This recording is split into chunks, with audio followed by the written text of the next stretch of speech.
사랑 많으신 주님 감사합니다. 부활의 주일, 우리의 눈이 다시 뜨이길 원합니다. 다시 뜨인 눈으로 우리가 부활의 주님을 보게 되길 원합니다. 그때 하나님, 우리 안에 놀라운 생명이 있고 부활의 소망이 있고 다시 예수 그리스도로 말미암아 회복이 있을 줄 믿습니다. 하나님, 오늘 그 큰 은혜가 예수의 이름을 부르는 자, 그 이름을 믿는 가정마다 그 심령 가운데 부활의 소망되고 생명 되신 예수 그리스도의 이름으로 말미암은 회복이 있을 수 있도록 주님 도와주시고 역사하여 주시옵소서. 감사합니다. 예수님의 이름으로 기도합니다. 아멘. 부활은 생명입니다. 부활은 승리이죠. 예수 그리스도의 생명과 예수 그리스도의 승리가 부활하신 예수 그리스도 안에 있습니다. 그 부활하신 예수 그리스도께서 모든 사망 권세를 이기셨습니다. 흑암을 가르시고 부활하신 분이 하나님의 아들 예수 그리스도십니다. 하나님께서 오늘 우리를 그 부활의 증인으로 예수 그리스도를 다시 눈이 뜨여져서 만난 자들로 한 명 한 명을 선택하셔서 부르고 계십니다. 오늘 청소년부 찬양을 통하여서 또한 우리가 큰 은혜를 얻었습니다. 핸델의 메시아라는 곡을 보면은 부활의 첫날 사망 권세에 의해 죽임을 당하시고 다시 하나님의 능력으로 부활하신 그 새벽 첫날 이제 조용하게 시작합니다. 잔잔한 생명력으로 시작을 해요. 땅을 뚫고 나오는 새싹과 같은 그 생명력으로 부활의 아침을 찬양합니다. 세상에서 기대하는 바, 세상에서 고대하는 바, 세상에서 얘기하는 바 화려한 그런 부활의 아침이 아니라 생명력 있는, 소망 있는, 잔잔한 나를 부르시는 그 이름의 능력으로 부활의 아침이 시작됩니다. 마리아를 예수님께서 만나주셨어요. 새벽 미명에. 거기서부터 부활의 기쁨과 소망과 회복이 시작될 줄 믿습니다. 오늘 그 은혜가 부활의 새벽에 마리아를 만나주셨던 그 은혜가 오늘 나와 우리 가정 가운데 동일하게 예수님의 은혜가 있기를 예수님의 이름으로 축복합니다. 사도 바울 역시 이러한 부활하신 예수 그리스도의 증인이었습니다. 바울이 여전히 사망 권세의 종이 되어서 종의 멍에가 되어서 사망 권세에 끌려서 다메섹 그 길 위에 아직도 향방 없이 끌려가고 있을 때 그 죽음의 사슬을 끊으시고 새로운 생명을 주신 옛사람이 죽어지고 새 사람이 되게 하신 이가 빛 대신 예수 그리스도십니다. 호련히 하늘로부터 그리스도의 빛이 사도 바울에게 임하게 된 거죠. 그때 비로소 사도 바울이 예수 그리스도를 알게 됩니다. 빛 대신 그리스도를 만나게 됐을 때 사도 바울이 비로소 예수 그리스도를 알게 돼요. 그때 비로소 예수 그리스도를 보게 되는 거죠. 그때 비로소 예수 그리스도의 말씀을 듣게 됩니다. 비로소 바울은 죽음을 이기시고 살아나신 예수 그리스도를 목격한 부활의 증인이 되는 거죠. 우리가 이 사도 바울을 보면 압니다. 최고의 가문이 그리스도의 사람으로 우리를 만들지 못합니다. 최고의 학벌이 아무리 사도 바울이라고 해도 그리스도의 사람으로 세워주지 못합니다. 최고의 권세, 사내들인이 부여한 그 권세와 그 명예마저도 바울의 그 죽음의 멍에를 부수고 그리스도의 사람으로 변화시킬 수가 없다는 거죠. 그 어떤 것도 이 사도 바울을 자유케 할 수가 없었습니다. 그러나 언제 사도 바울이 자유케 됩니까? 언제 사도 바울에게 그리스도의 생명이 주어지고 그리스도의 진짜 소망이 주어집니까? 사도 바울이 빛 대신 예수 그리스도를 다메섹 도상에서 만났을 때입니다. 호련히 주의 큰 은혜의 빛이 그의 삶의 장막에 드리워질 때입니다. 거룩한 하나님의 임재가 그의 장막을 덮어서 결국 그가 무릎 꿇었을 때죠. 그때 비로소 그의 눈에서 죄의 비늘이 벗겨지게 되죠. 그의 이생의 정욕의 눈이 벗겨지게 되는 겁니다. 사도 바울은 비로소 그때 그리스도를 대적하는 자에서 그리스도의 증인으로 새 사람이 됩니다. 이게 그리스도의 부활이 오늘 우리에게 갖는 의미입니다. 우리가 부활하신 예수 그리스도를 만나야 합니다. 우리가 부활하신 예수 그리스도를 보아야 해요. 우리가 부활하신 예수 그리스도의 말씀을 들어야 합니다. 그때 우리는 옛사람에서 새 사람이 될 수가 있습니다. 그 길밖에는 없어요. 모든 부활의 증인들의 공통점입니다. 그리스도를 만나지 않고는 다시 살아나신 그리스도의 증인이 될 수 없다는 사실. 오늘 우리의 삶에도 사도 바울과 같이 곤고한 날에 살아나신 예수 그리스도를 만나게 되어서 이제는 새 사람이 되고 그리스도의 진짜 증인이 되는 은혜의 빛이 임하게 되길 원합니다. 부활하신 예수 그리스도만이 우리 삶에 깊이 뿌리 내려 있는 죄의 속박들, 죄의 뿌리를 제거하실 수가 있는 거죠. 예수 그리스도께서 오늘 우리를 오늘 찬양의 가사의 고백처럼 십자가에 흘리신 예수 그리스도의 보혈의 공로로 말미암아 오직 그 예수의 피로 말미암아 우리를 자유케 하실 줄 믿습니다. 오늘 본문에 바울의 마지막 증언이 나오죠. 오늘 본문 3절부터 5절까지입니다. 사도 바울은 정통 유대인들 앞에서 자신의 정당성, 자신의 확실한 정체성을 근거를 가지고 밝혀요. 내가 얼마나 그동안 나의 생각으로 그리스도의 도를 핍박하던 자였는가를 진실되게 고백하고 있습니다. 예수를 만난 사람들, 예수를 믿는 사람들의 모습이죠. 진실된 고백이에요. 내가 주를 만나기 전과 주를 만난 이후가 어떻게 다른지를 사도 바울은 증거하고 있어요. 힘이 있습니다. 그 증거의 능력이 있어요. 프로그램이 아니죠. 생명입니다. 심지어 하나님에 대한 열심으로 부활하신 그리스도를 따르고 그에 대해 증언하는 사람들을 박해하고 죽였던 사람이 나다. 옥에 넘기러 가는 도중에 있던 자가 나다. 그게 나의 옛사람이었다. 사도 바울이 호소하고 있어요.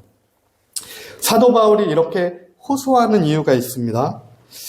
우리가 지난 시간까지 사도행전 21장까지부터 이제 살펴봤듯이 하나님의 큰 은혜로 3차 전도 여정을 마치고 이제 사도 바울이 예루살렘으로 들어가게 돼요.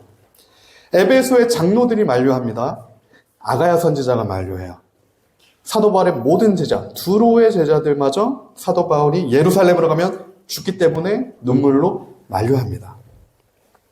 그러나 그럼에도 사도 바울은 이 길과 이 방향이 하나님의 뜻이기에 이 주 예수께 받은 사명을 내가 이루기 위해서 나의 생명을 조금도 아끼지 않는다라고 고백하며 예루살렘으로 지금 들어간 겁니다. 그리고 모든 사람들의 예언처럼 성령의 사람들의 기도한 그 말처럼 사도 바울이 잡히게 돼요. 성전에서 붙들린 겁니다. 큰 소동이 일어나요. 로마의 천부장과 유대인들 앞에서 예수 그리스도, 부활하신 예수 그리스도를 증거하고 있는 본문이 오늘 22장의 본문인 거죠. 그의 목숨을 걸고 하는 대중 앞에서 하는 마지막 신앙 고백입니다. 부활하신 예수 그리스도를 증언하는 마지막 고백이에요. 사도행전 22장 6절부터 9절까지 이렇게 증거합니다. 다메섹에 가는데 하늘로부터 큰 빛이 나를 둘러 비쳤다. 그때 내가 땅에 엎드러져 듣게 되었다. 어떤 소리를 들었다. 사울아 사울아 내가 왜 나를 핍박하느냐 하시거늘 내가 대답하되 주님 누구시니까 하니 이르되 나는 내가 박해하는 나사렛 예수라 하시더라. 나와 함께 있는 사람들이 빛은 보면서도 나에게 말씀하시는 이에 소리를 듣지 못하더라.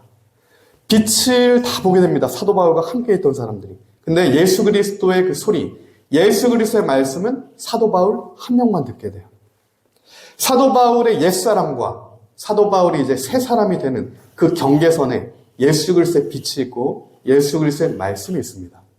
오직 그리스도의 빛으로만, 그리스도의 말씀으로만 우리가 옛사람이 아니라 새 사람이 될 수 있다라는 증거예요. 우리 새 사람이 되어야 합니다. 주님의 말씀으로. 그 말씀을 우리가 들어야 합니다. 다른 사람은 못 들을지 몰라도 사도 바울이 나에게 말씀하시는 예수 그리스도의 말씀을 들었다면 오늘 우리 한 명 한 명이 예수 그리스도를 믿는 자라면 예수 그리스도께서 하나님의 말씀으로 나에게 하시는 말씀을 우리가 보고 들어야 한다는 그 사실이에요. 바울은 이처럼 부활하신 그 부활 생명의 예수 그리스도를 만난 자였어요. 귀로만 듣던 자가 아닙니다. 이제는 만난 자죠. 그렇게 새로운 생명이 사도 바울에게 주어진 거고요. 죽음도 이기는 유일한 생명이 부활하신 예수 그리스도 안에 있기 때문에 그리스도 안에 거하게 된 사도 바울에게도 그 그리스도의 생명이 부활의 생명이 주어진 겁니다. 부활은 관념이 아닙니다. 부활은 실제예요. 예수님이 실제로 부활하셨다면 우리도 부활의 옷을 입게 됩니다. 우리 주님 다시 오실 때 우리는 다시 오실 예수 그리스도를 바라보고 있어요. 십자가에 달려 돌아가신 예수님을 믿는 거고요. 부활하신 예수 그리스도를 또한 믿는 겁니다. 부활하셔서 하늘에 올라가신 예수 그리스도, 우편에 앉아계신 예수 그리스도께서 다시 이 땅에 오실 것 또한 믿는 거예요. 그게 그리스도를 향한 우리의 믿음이 되어야 합니다. 그게 부활을 믿는 자들의 믿음이 되어야 해요. 그 부활 생명의 믿음이 오늘 우리에게 있어야 합니다. 주의 말씀이 사도 바울에게 임할 때 사도 바울은 땅에 고꾸라져요. 사도 바울이 땅에 엎드러집니다. 우리를 엎드려뜨리게 하는, 우리가 삶에서 고꾸러지게 하는, 말에서 떨어져서 그 바닥에 납작 엎드리게 하는 것이 하나님의 은혜임을 우리가 또한 믿습니다. 그때 주의 말씀이 선명하게 우리에게 들리게 된다는 거죠. 나에게 들리는 선명한 예수 그리스도의 말씀이 내가 엎드려질 때 들리게 돼요.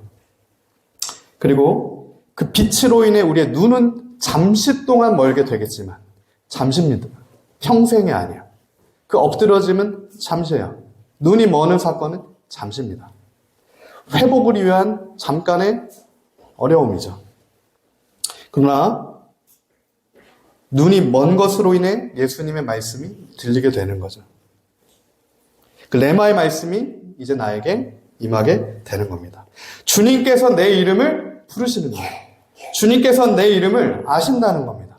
주님께서 내 이름을 나를 선택하셔서 나를 부르신다는 것을, 그것을 우리가 깨닫게 되는 그 은혜가 사도 바울에게 임한 거예요. 다메섹의 그 길의 한 복판에서. 이처럼 주님의 자녀가 된다는 것, 예수 그리스도를 증거하는 살아있는 부활의 증인이 된다는 것은 우리의 공로가 하나도 없다는 것을 우리가 알 수 있어요. 사도 바울 공로가 하나도 없습니다. 오히려 마이너스죠. 플러스 1이 아니라 마이너스 100이에요. 스데반의 순교의 피의 죗값이 사울의 손에 있습니다. 근데 그 사울을 찾아가신 하나님의 은혜, 예수 그리스도의 십자가와 부활의 공로로 말미암은 그 은혜예요. 오늘 우리가 회복해야 되는 은혜는 그 은혜입니다.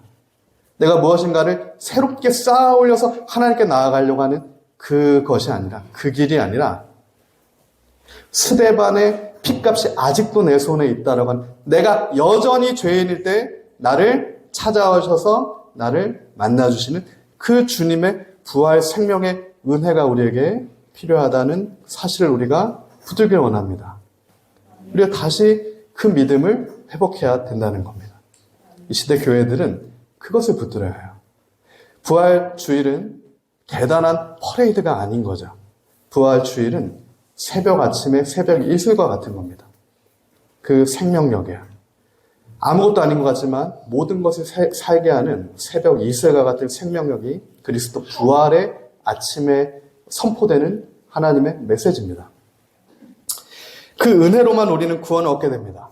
그 부활하신 예수 그리스도를 믿는 믿음으로만 우리는 구원을 얻게 돼요. 십자가에 달려 돌아가셨지만 부활하셔서 나의 죄를 도말하시고 나를 구원하셨다라고 하는 그 예수 그리스도를 믿는 믿음으로만 우리는 구원 얻은 주님의 백성이 된다는 겁니다. 그 은혜만 사도 바울을 변화시켜요. 그 은혜만 우리의 옛사람을 새 사람이 되게 합니다. 오직 그 은혜요.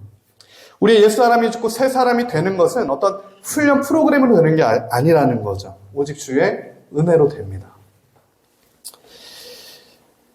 오직 주의 은혜로 우리가 그리스도와 함께 십자가에 죽고 오직 주의 은혜로 다시 눈을 떠서 그리스도와 함께 부활의 증인으로 살게 되는 것. 주님의 말씀이 우리에게 임할 때 우리는 이러한 새 사람이 될 줄 믿습니다. 그때 우리가 부활의 증인이 될 줄 믿습니다. 오늘 11절에서 13절입니다. 그 빛의 광채로 말미암아 볼 수 없게 되었으므로 나와 함께 있는 사람들의 손에 끌려 다메섹에 들어갔노라. 그때 사도 바울이 아나니아라고 하는 신실한 하나님의 사람을 만나게 됩니다. 아나니아가 사도 바울에게 얘기해요. 13절이죠. 내게와 곁에 서서 말하되 형제 사울아 다시 보라 하거늘 즉시 그를 쳐다보았노라. 다시 보라는 거야. 신실한 하나님의 사람 아나니아를 통해 사도 바울이 다시 한번 확증을 받게 돼요. 다시 보라. 그 전과 같이 보는 게 아니죠. 다시 보게 됐을 때 사도 바울은 전혀 다른 사람이 됩니다. 그가 들었던 하나님의 말씀을 아나니아를 통해 확증받게 돼요. 부활하신 예수 그리스도를 증언하는 증인이 되는 과정에 있는 거죠. 저는 이처럼 오늘 우리 모두에게도 동일하게 다시 보게 되는 하나님의 은혜가 있기를 예수님으로 축복합니다. 그 전에 보던 게 진짜 보는 게 아니고요. 그 전에 봤던 게 맞는 게 아니라 예수 그리스도를 만나고 다시 보는 것만. 예수 그리스도의 말씀을 듣고 내가 다시 보여지는 것만. 그리스도 앞에 무릎 꿇고 부활하신 예수의 생명이 내 안에 있고 다시 보는 것만. 진짜 우리가 실체, 회복된 생명력이 있는 것들을 보게 되는 겁니다. 이 다시 보라. 그 말 한마디에 그 즉시 사도 바울은 다시 보게 돼요. 그 즉시입니다. 하나님의 말씀이 우리에게 임할 때. 그 즉시 우리 눈에 눈꺼풀이 벗겨지고 우리는 다시 보게 될 겁니다. 이 다시 보게 된다는 말은 원어로 보면 회복하다라는 뜻입니다. 시력, 잃어버린 시력을 회복하다. 잃어버린 것들을 회복하다. 언제요? 주께서 우리에게 다시 보게 하실 때. 그 눈을 들어 우리가 잃어버린 것들을 다시 회복해내는 역사가 우리 삶 가운데 있게 된다는 거죠.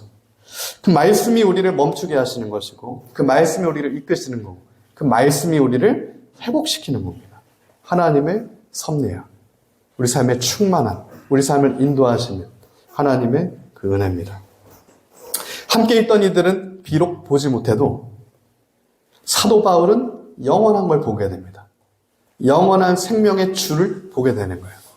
이 땅의 어떠한 이생의 자랑, 명예, 권력, 돈, 부, 행복 이런 것들이 아니라 살아 없어질 것들이 아니라 영원한 생명의 구주를 보게 됐을 때 영원한 생명을 붙들게 되는 그 사도 바울이 우리 앞에 보여지는 모습이에요.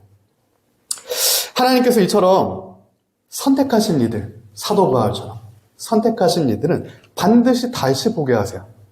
잘못 봐도 괜찮습니다. 잘못 보고 있어도 괜찮아요.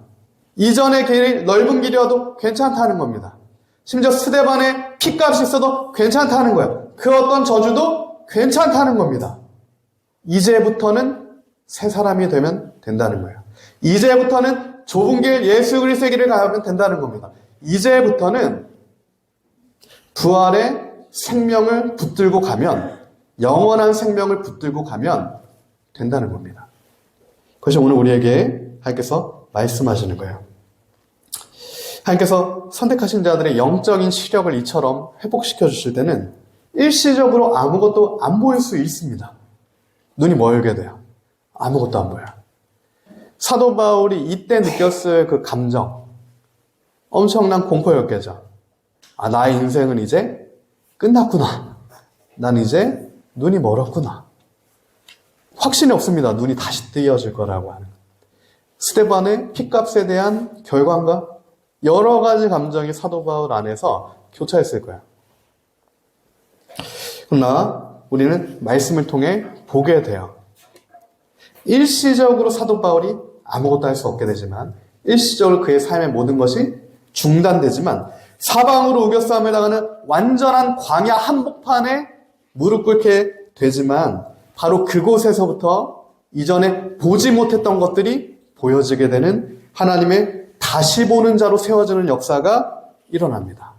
우리를 회복시키셔서 우리를 인도하시는, 이제까지는 나의 손에 나의 힘에 이끌려 걸어갔던 것이 이제는 주의 손에 주의 인도하심에 이끌려서 걸어가게 되는, 다시 보는 자로 회복하시겠다는 약속이 오늘 우리를 향한 하나님의 약속임을 우리가 믿습니다.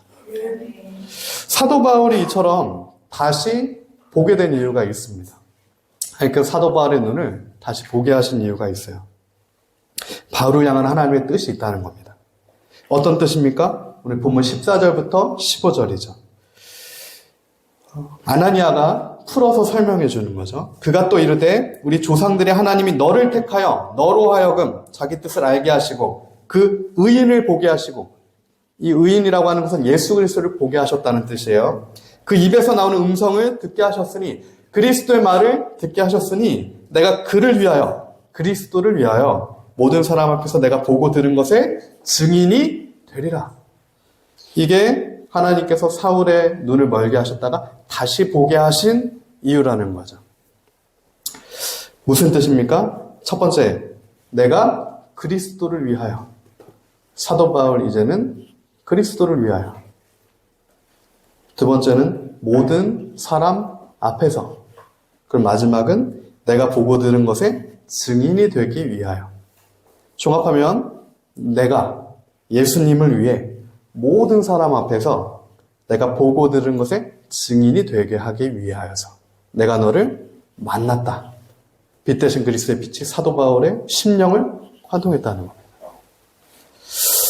정리하면 십자가에 죽으시고 다시 부활하신, 흑암을 가르시고 다시 새벽을 여신 예수 그리스도를 위하여서 만나게 하시는 모든 이들 앞에 그리스도께서 나에게 보게 하시고 듣게 하신 모든 것을 선언하는, 증언하는 증인이 되게 하는 것. 그것이 사도 바울을 향한 하나님의 뜻이었다는 겁니다. 다시 보게 하신, 옛사람이 죽게 되고 새 사람이 되어진 것. 그리스도를 핍박하던 자가 이제는 그리스도를 증언하는 자가 된 것. 그리스도께서 죽음의 자녀였던 우리를, 흑암의 권세의 종이었던 우리를 끄집어내셔서 십자가 보혈의 공로로 다시 살리신 것이 이와 같다는 거예요. 사도 바울을 끄집어내신 이유와 오늘 우리를 하나님의 백성으로 부르신 이유가 동일하다는 겁니다.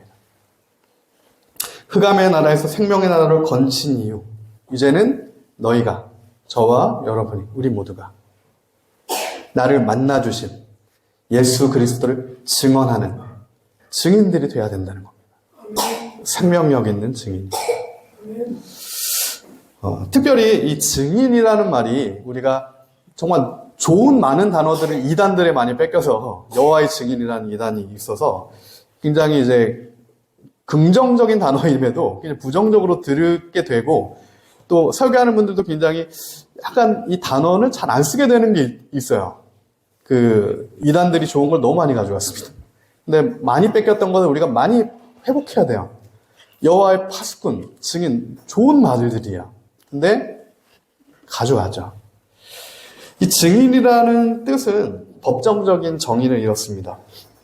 경험에 의해서 알게 된 사실을, 경험에 의해서 내가 알게 된 사실을 진술하도록 명령받은 제3자라는 뜻이 증인의 정의예요. 무슨 얘기입니까? 내가 경험했기 때문에 나에게 그 사실을 진술하도록 명령받아 법정에 가서 이제 그 법정에서 선언을, 증언을 하게 되는 자가 증인이라는 거예요. 증인은 경험한 자만 할 수 있는 겁니다. 하나님의 백성은 하나님을 경험한 자만 하나님의 백성이 된다는 말입니다. 때가 어느 때든 하나님은 반드시 하나님을 나타내 주신다는 거죠. 우리가 그리스도를 경험하지 않고 하나님의 말씀의 생명력을 경험하지 않고 부활의 새벽에 예수 그리스도를 만나지 않고 마리아가 예수님을 배신했던 제자들이 다시 보게 돼서 예수님의 증인들이 될 수 없다는 거예요. 다시 예수님을 보게 돼야만, 다시 부활하신 예수 그리스도를 만나야만 진짜 예수 그리스도의 능력 있는 하나님의 백성, 증인이 될 수 있다는 겁니다. 그 노마의 앞지 아래서도 그리스도의 증인으로 살았던 이들, 예수님을 배신했던 제자들도 예수님을 다시 만났을 때 진짜 증인이 되는 거고요. 그때 배신자가 순교자가 또 되는 겁니다. 그래서 이 마르투스라고 하는 이 증인이라고 하는 단어에는 순교자라고 하는 뜻이 동일하게 있어요. 마르투스 증인이라는 뜻은 증거하는 자이기도 하지만 순교자라는 뜻입니다. 내가 보고 들은 것을 목숨을 걸고 나는 증언하지 아니할 수 없다. 그게 마르투스의 사도 바울의 고백이에요. 내가 예수를 만났기 때문에 예수를 만난 그 생명을 내가 전달하지 아니할 수 없다. 논리를 전하는 게 아닙니다. 어떠한 법칙을 전파하는 게 아니에요. 이론을 전하는 게 아닙니다. 내가 만난 살아계신 예수 그리스도를 증거하는 거예요. 그러면 먼저 우리가 다시 예수님을 만나야 해요. 옛날에, 과거에, 어떤 시점에, 코로나 이전에 그게 아니라 오늘 내가 부활하신 예수 그리스도를 부활 후 첫날, 안식일이죠. 주일입니다. 우리의 매 주일이 부활하신 예수 그리스도를 만나는 부활의 주님을 높이는 예배가 되어야 합니다. 부활하신 예수 그리스도의 생명력을 매 주일마다 우리는 찬양하고 그 부활의 기쁨을 누리고 부활의 회복을 경험하고 매 주일 예수님의 보혈로 죄사함을 받고 다시 살아나는 그 역사. 모든 그리스도가 아닌 삶의 토대가 무너지는 그 역사. 그리고 다시 예수의 그리스도의 토대가 세워지는 그 역사. 그 은혜 역사가 매 주일마다 우리의 심령 가운데 일어나야 되는 역사임을 믿습니다. 하나님께서 그렇게 하실 겁니다. 그때만 우리는 살 수 있어요. 그것이 아니면 다 죽음입니다. 허무해요. 길이 없죠. 그 길만이 살 길이야. 사도 바울에게도 아나니아가 이어서 16절에 그 살 길을 얘기합니다. 이렇게 얘기하죠. 이제는 왜 주저하느냐? 일어나서 엎드렸던 그 자리에서 이제는 다시 일어나서 주의 이름을 부르고 일어나서 이제는 주님의 이름을 부르고 세례를 받고 너의 죄를 씻어라. 예수 그리스도 부활하신 예수 그리스도 보혈로 너의 죄를 이제 씻고 일어나 주의 길로 생명의 길로 사명의 길로 달려가라. 사도 바울이 아나니아에게 들은 마지막 확증이죠. 어제 저희가 남성 모임을 두 번째 남성 모임을 또 그리스도인 이제 어떻게 살 것인가 프란시스 셰퍼의 책을 가지고 두 번째 남성 모임을 굉장히 많은 분들이 모이진 못했지만 그래도 저희가 거의 3시간 이렇게 심도 깊게 또 논의를 했어요. 대표적인 개혁주의 신학자 프란시스 셰퍼의 대표작입니다. 그러면 우리는 어떻게 살 것인가? 그리스도인들이 어떻게 살아야 되는지에 대한 굉장한 통찰, 고민을 나타내주는 책이에요. 그 책에서 프란시스 셰퍼가 특별히 근대를 얘기할 때 보여주는 그림 하나가 있습니다. 근대는 포스트 모더니즘의 전 단계죠. 20세기 초반까지의 근대를 얘기할 때 보여주는 프란시스 셰퍼의 그림 하나. 고갱의 그림이에요. 보신 분들도 있을 겁니다. 고갱이 거의 마지막 말년에 그렸던 그림입니다. 그 그림의 제목이 이래요. 고갱이 이 그림의 제목을 이렇게 붙였습니다. 우리는 어디서 왔으며 우리는 무엇이고 우리는 어디로 가는가. 그 그림의 내용은 이래요. 속옷만 거치고 있는 원주민들이 있고요. 그 뒤에 그 모든 것들을 아우러서 바라보는 여신상 하나가 이렇게 놓여져 있고요. 그 원주민 중에 가장 가운데 있는 사람이 하늘을 향해 두 손을 이렇게 높이 올리고 있습니다. 혹자는 인간 중심, 바벨탑 시스템이죠. 인간 중심의 근대, 이 모더니즘을 가장 잘 표현한 그림으로 이 고갱의 이 그림을 뽑습니다. 이는 신의 죽음을 말하면서 신이 죽었다, 니체 선포하면서 20세기의 포문을 열어서 포스트 모더니즘으로 가기 전 단계, 그리고 포스트 모더니즘의 문을 열었던 고갱의 이 그림. 다시 보게 되기 전에 사울의 상태와 같은 상태인 거죠. 답을 찾지 못한 상태입니다. 우리는 어디서 왔고, 나는 누구고, 그리고 어떻게 가야 되는가. 이 질문은 할 수 있지만 그 질문에 대한 답을 하나도 할 수 없는 그 사울의 상태야. 다메섹의 도상에서 하나님을 향한 열심으로 어디든 달려가지만 그 어느 길도 생명의 길이 없는 사방에 가로막힌 그 상태, 그 사울의 상태와 모더니즘의 대표자였던 고갱의 상태는 같은 상태입니다. 이는 비단 고갱의 상태뿐만 아니죠. 오늘 다시 만난 부활의 예수님을 만나지 못한 자들의 상태는 다 이런 상태일 수밖에 없어요. 답을 찾고 싶은데 찾을 수가 없는 거죠. 향방 없는 겁니다. 그러니까 다 허무주의, 죽음, 자살, 약물, 다 거짓된 사단의 미혹에 끌려 죽음을 향해 가고 있는 상태. 그래서 이 고갱 역시 마지막에 자살을 시도해요. 그 질문을 했는데, 그 핵심적인 질문을 했는데 그 해답을 결국에는 찾지 못하니까 자살 시도를 합니다. 허무주의죠. 죽음이에요. 사망입니다. 모든 것을 삼키는 블랙홀과 같은 죽음의 권세 앞에 다 빨려 들어가는 거죠. 고갱은 끝내 우리가 어디서 왔고, 우리는 무엇이고, 우리가 어디로 가는가에 대한 자신의 마지막 말년 작품에 대한 답을 내어놓지 못해요. 참으로 안타깝죠. 참으로 안타깝습니다. 결국 부활하신 예수 그리스도를 만나지 못했어요.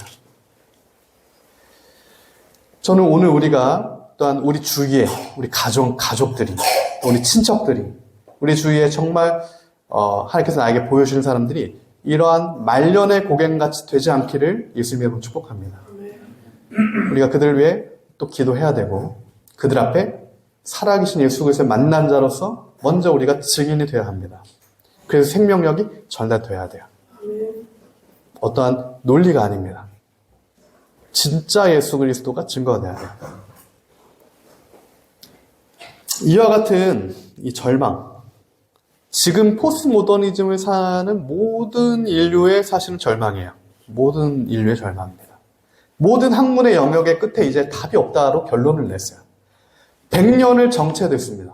포스트 모더니 100년이 정체된 거예요. 그 다음 넥스트 스텝을 발견하지 못하는 겁니다. 그 끝에서 그 누구도 이 죽음과 사망의 사슬을 스스로 끊어낼 수가 없다는 거죠. 그 누구도, 어떤 피조물도 끊어낼 수 없는 겁니다. 그러나 그 죽음을 이기는 승리, 블랙홀과 같이 모든 걸 빨아들이는 그 죽음도 이기는 승리는 오직 부활하신 예수 그리스도 안에 있음을 우리가 믿습니다. 그 안에 새벽 이슬 같은 기쁨의 샬롬의 평강과 환희와 생명력은 예수 그리스도 안에 있어요. 핸델의 메시아에서 부활하신 예수 그리스도를 그렇게 환호가 아니라 잔잔하게 새벽 이슬의 생명력같이 표현한 그 고요한 내 이름을 부르시는 그 예수 그리스도, 그 새벽 이슬 같은 자들. 시편 110편 3절이죠. 주의 권능의 날에 주의 백성이 거룩한 옷을 입고 즐거이 헌신하니 새벽 이슬 같은 주의 청년들이 주께 나아오는도다. 오늘 청소년부가 부활주일 맞아서 찬양을 할 때 새벽 이슬 같더라고요. 새벽 이슬 같은 청년들이 주께 나아오는구나. 부활의 아침에. 하나님 나라에서는 우리 모두가 다 청년임을 또한 믿습니다. 나이가 아니라 하나님께서 우리를 청년, 새벽 이슬 같은 주의 청년 삼으신 거예요. 거룩한 옷을 입히신 거죠. 그리스도의 거룩한 옷을 입혀주셨어요. 그리고 이제 주의 권능의 날에 주께 나아가게 되는 겁니다. 사도행전 1장 8절은 그 주의 권능의 날이 언제냐? 지금이다라고 얘기합니다. 너희가 새벽 이슬 같은 주의 청년 같은 너희가 이제는 예수 그리스도를 만난 너희가 주 앞에 나아올 때가 바로 이때라. 사도행전 1장 8절이요. 오직 성령이 너희에게 임하시면 너희가 권능을 받고 예루살렘 온 유대와 사마리아 땅끝까지 이르러 내 증인이 되리라. 할렐루야. 이 마르투스 순교적 증인이에요.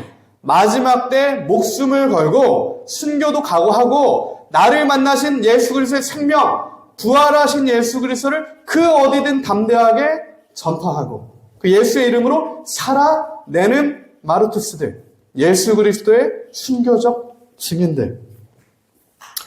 오늘 그렇게 사도 바울을 부르신 것처럼 주님께서 우리 한 명 한 명을 부르시는 줄 믿습니다. 우리는 이 마지막 시대를 그렇게 살아야 돼요. 안 그러면 다 블랙홀에 빠져들어갑니다. 예수 그리스도만 붙들고 있지 않으면 다 빨려 들어가요. 그 블랙홀에 빨려 들어가는 속도 점점 거세집니다. 크기 상관없어요. 클수록 그냥 더 빨려 들어갑니다. 오늘 말씀을 정리하도록 하겠습니다. 출애굽기 12장에 보면 최초의 유월절이 나옵니다. 이 유월절은 패스오버, 히브리어로는 페사흐라는 뜻이죠. 유월절, 넘어가다라는 뜻이에요. 예수 그리스도의 그 생명, 구약의 유월절에서는 하나님께서 말씀하셨어요. 어린 양을 잡아서 그 피를 문설주에 발라라. 어린 양의 피를 문설주에 발라라. 마지막 10번째 애굽의 재앙이 임하게 될 때 그 피가 있는 자들, 예수 그리스도를 믿음으로 하나님의 말씀을 듣고 어린 양의 피를 바른 자들은 죽음과 사망과 흑암의 저주가 넘어가는 사건. 이게 구약의 첫 번째 유월절입니다.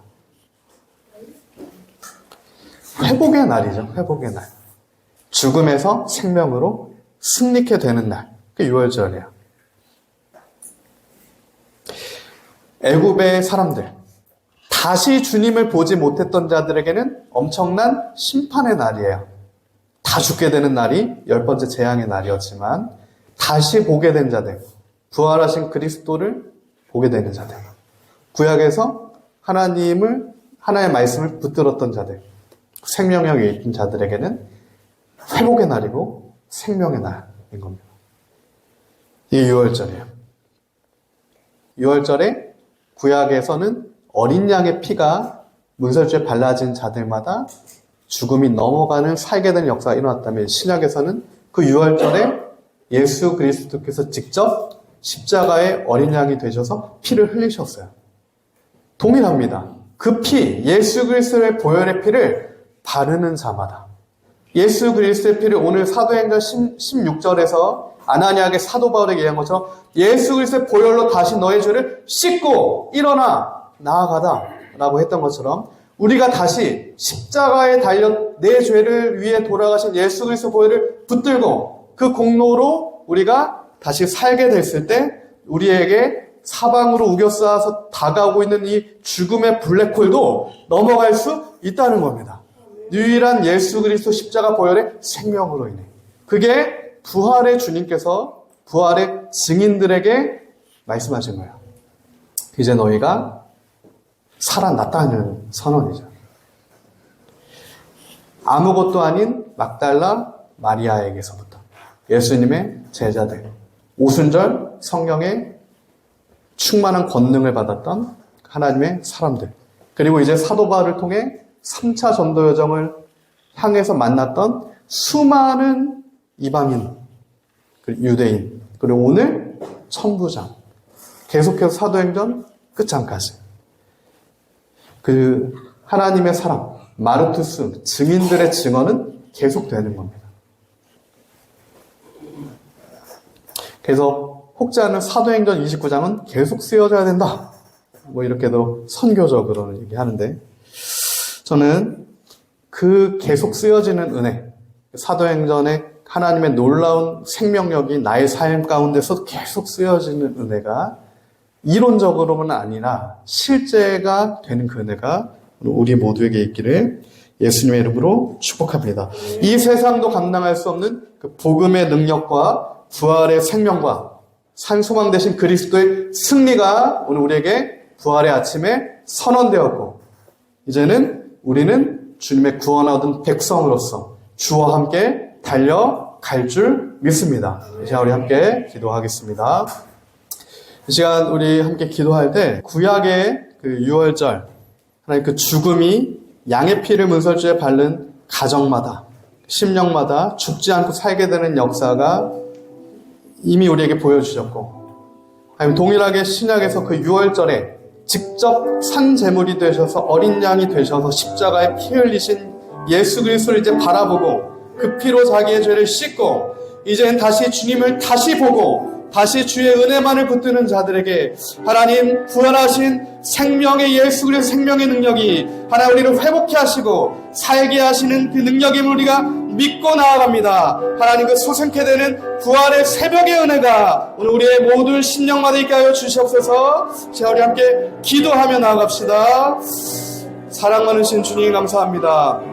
하나님 이 시간 우리가 하나님 부활하신 생명의 주님을 만나는 그 은혜가 하나님 오늘 우리에게 있길 원합니다. 하나님 내가 논리로만 감정으로만 하나님 어떠한 흐름으로만 주님을 아는 게 아니라 하나님 우리가 부활하신 예수 그리스도를 하나님 우리가 경험케 되고 하나님 우리 심령으로 만나게 되고 진정으로 믿게 되는 그 은혜가 하나님 그러므로 죽음에서 생명으로 건진받은 그 은혜가 하나님 오늘 우리 앞에 있음을 믿습니다. 하나님 우리 안에 그리스도가 계시고 내가 그리스도 안에 있을 때 하나님 옛사람이 죽고